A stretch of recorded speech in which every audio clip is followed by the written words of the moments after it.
The year 2021 marked a return to foundational symbols in U.S. coinage. After the conclusion of the long-running America the Beautiful series, the U.S. Mint introduced a single, standalone design for the quarter, a commemorative echo of history titled Crossing the Delaware. It was a tribute, not to a state, but to a moment. The icy, perilous night when George Washington led his troops across the Delaware River in 1776. Unlike the stylized depictions of national parks or abstract personifications, this reverse was resolute, direct. Washington, sword drawn, coat whipping in the winter wind, silhouetted against the frozen water, leading his men into revolution. The obverse, still bearing Washington's profile, now returned to the original John Flanagan design. A full-circle moment. With the Denver Mint producing hundreds of millions of these coins, the 2021 crossing the Delaware quarter was expected to be just another piece of circulating patriotism. Easy to find, unremarkable, quickly forgotten. But it wasn't. Somewhere during the mechanical ballet of die presses, collar clamps, and planchet feeds, something slipped. Not catastrophically, just enough. Enough for one quarter to be different. Then another. Then a few dozen more. The earliest discovery wasn't made in a coin shop or a mint facility. It came from a grocery store cashier in Pueblo, Colorado, Maria Jensen, who, after a long shift one February evening, emptied her till and began rolling coins for the deposit. She wasn't a collector, not in any formal sense, but she had an eye.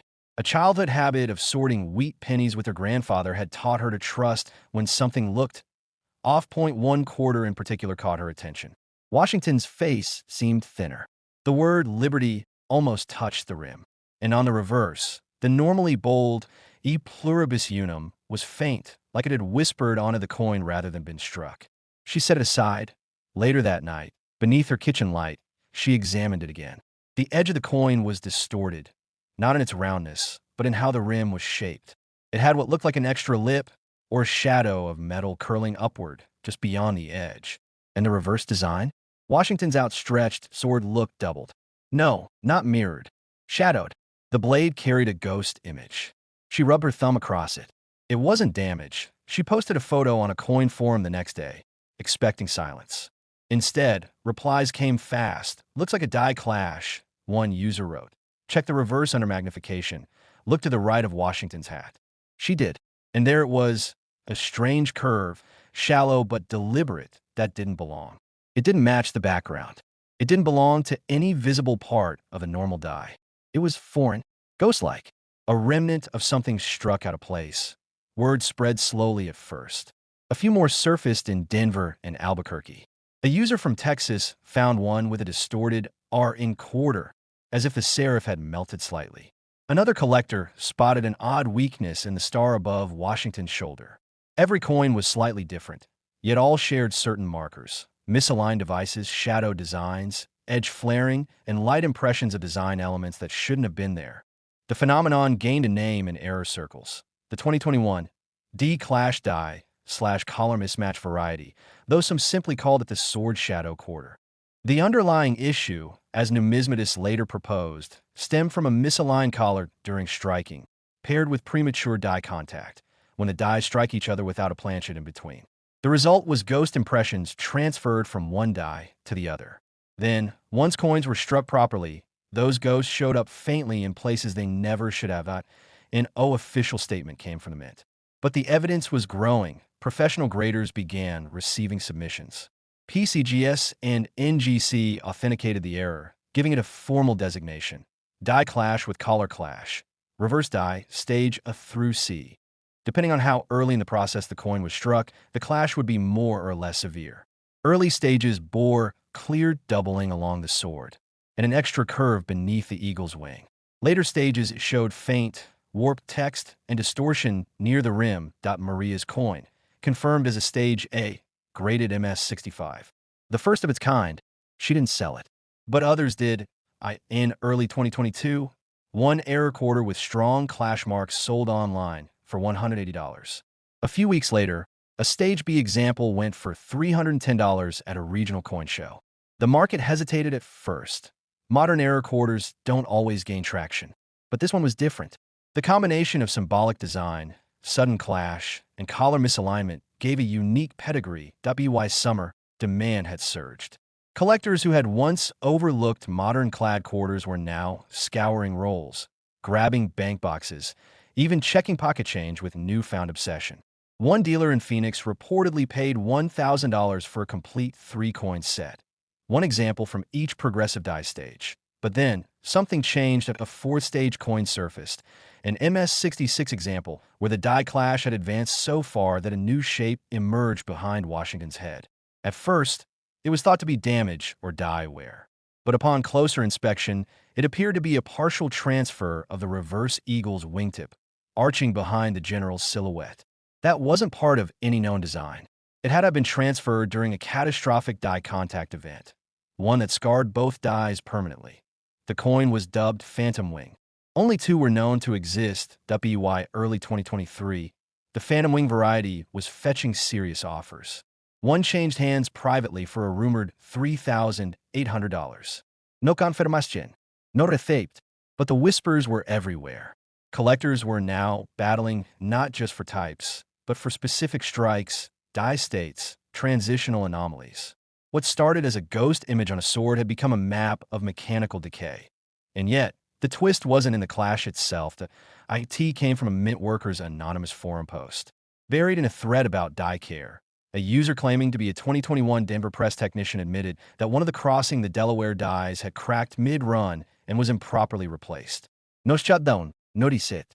The run continued, now using mismatched die sets with misaligned collars and partially worn hubs that, if true, it meant the error wasn't just a one-time event. It was a stretch. Potentially thousands of coins struck during the changeover. Not a single clash. A cascade. And the worst of it? Most might still be out there. Unsearched, ungraded, tossed in coin jars and vending machines, never noticed. Maria still keeps her original in a display case on her bookshelf. It's not the most valuable, not the rarest, but it was the first. A reminder that even the smallest piece of change can carry history's weight. Or, in this case, its missteps. The 2021 D crossing the Delaware error quarter isn't rare because it's old. It's rare because of what it reveals about the precision we expect and the tiny cracks where mystery slips through. One sword, one shadow, and 1,000 stories etched in steel. In 2022, a new chapter began in American coinage. After years of presidential profiles and eagles soaring across silver fields, the U.S. Mint launched the American Women Quarters program. 5 new designs each year to honor women who changed the course of history. It was a long overdue shift, one that introduced Maya Angelou as the face of the first issue. The celebrated author, poet, and civil rights activist took her place in metal, arms outstretched against a backdrop of a rising sun and a bird in flight. It was more than just art. It was symbolism pressed into currency. Hope, resilience, freedom. The Philadelphia Mint struck millions of these quarters, marked with the familiar P to the left of Washington's bust. Production was brisk. Demand was high. Schools, collectors, and general circulation all absorbed the new coinage rapidly. It wasn't just change, it was change with meaning. But amid the pride and praise, something happened that no one expected. The presses of Philadelphia are among the most advanced in the world. Mistakes aren't supposed to happen anymore, not like in the early 20th century. But even machines slip. And in that rare moment of imperfection, a flaw escaped the process. At first, it was only a whisper, an online post with a blurry image. A Maya Angelou quarter with a raised line, an odd mark across her wingspan. Not damage, not wear. Something deeper, embedded in the strike. N01 paid attention. Until a second appeared at IT was James Corbin, a part-time collector from Charlotte, North Carolina, who first took the anomaly seriously. He wasn't looking for anything unusual.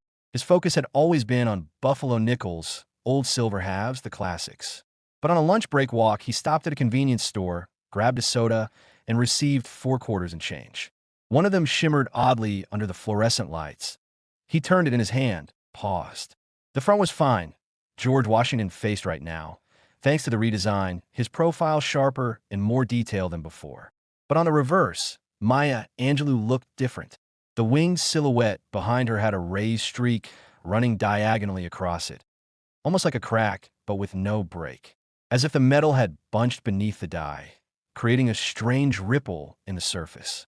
His fingers tingled. He pocketed the coin, finished his soda, and drove straight home to his desk.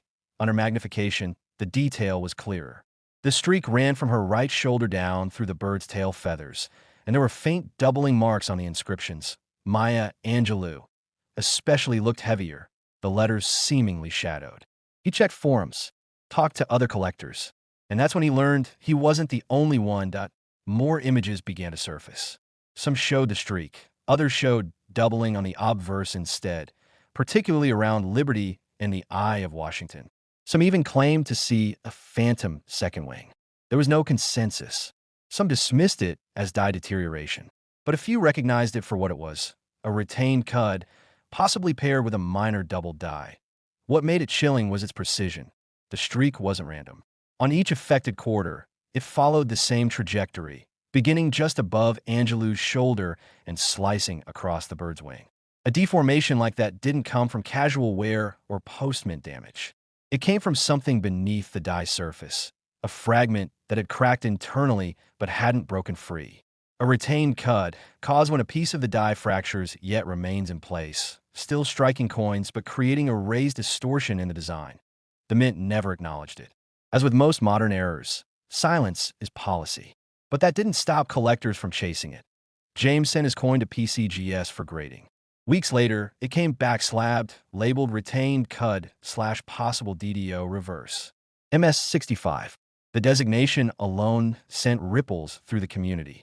The first authenticated error of the 2022 Maya Angelou quarter. Modern, fresh, but already loaded with intrigue that first values were conservative. Most thought the novelty would wear off.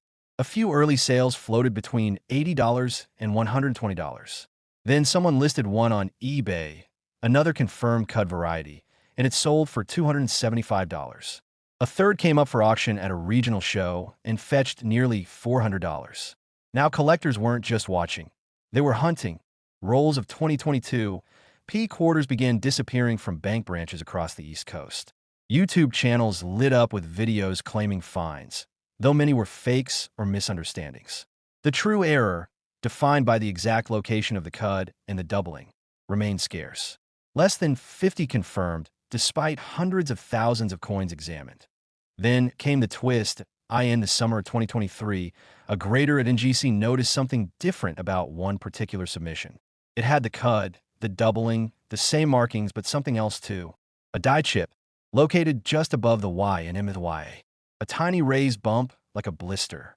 He cross-checked the serial number with previous submissions. None had this mark. Over the next few weeks, 2 more showed up, same chip, same cud, same doubling. A new subvariety had emerged, and its implications were staggering. The presence of the chip, combined with the cud and doubling, suggested a progressive die failure. The same die had deteriorated slowly, its flaws increasing over time. That meant these coins could be mapped, a timeline of error in metal form. The earliest had faint doubling. Later, the cud formed. Later still, the chip appeared. A story of a dying die, told 1 quarter at a time. Collectors scrambled to assemble sequences. To own not just a coin, but a chapter in its decay. By late 2024, a full progressive set sold at auction for $3,100. The market shifted from novelty to history, and that elevated the error from curiosity to artifact. James, now deeper into collecting than ever before, became something of a spokesperson for the variety. He gave interviews, created diagrams tracing the die's failure. Some dealers named the subvariety Angel Scar. Others called it the silent bird.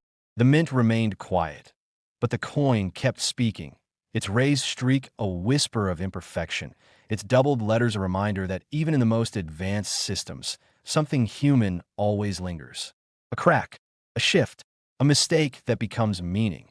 Today, the 2022 P. Maya Angelou error remains one of the most compelling modern errors in circulation, not just for its rarity, but for its symbolism. A coin honoring a voice that rose against silence, now carrying its own quiet defect, small, persistent, powerful, not broken, not ruined, simply marked. And in that mark, collectors found something extraordinary.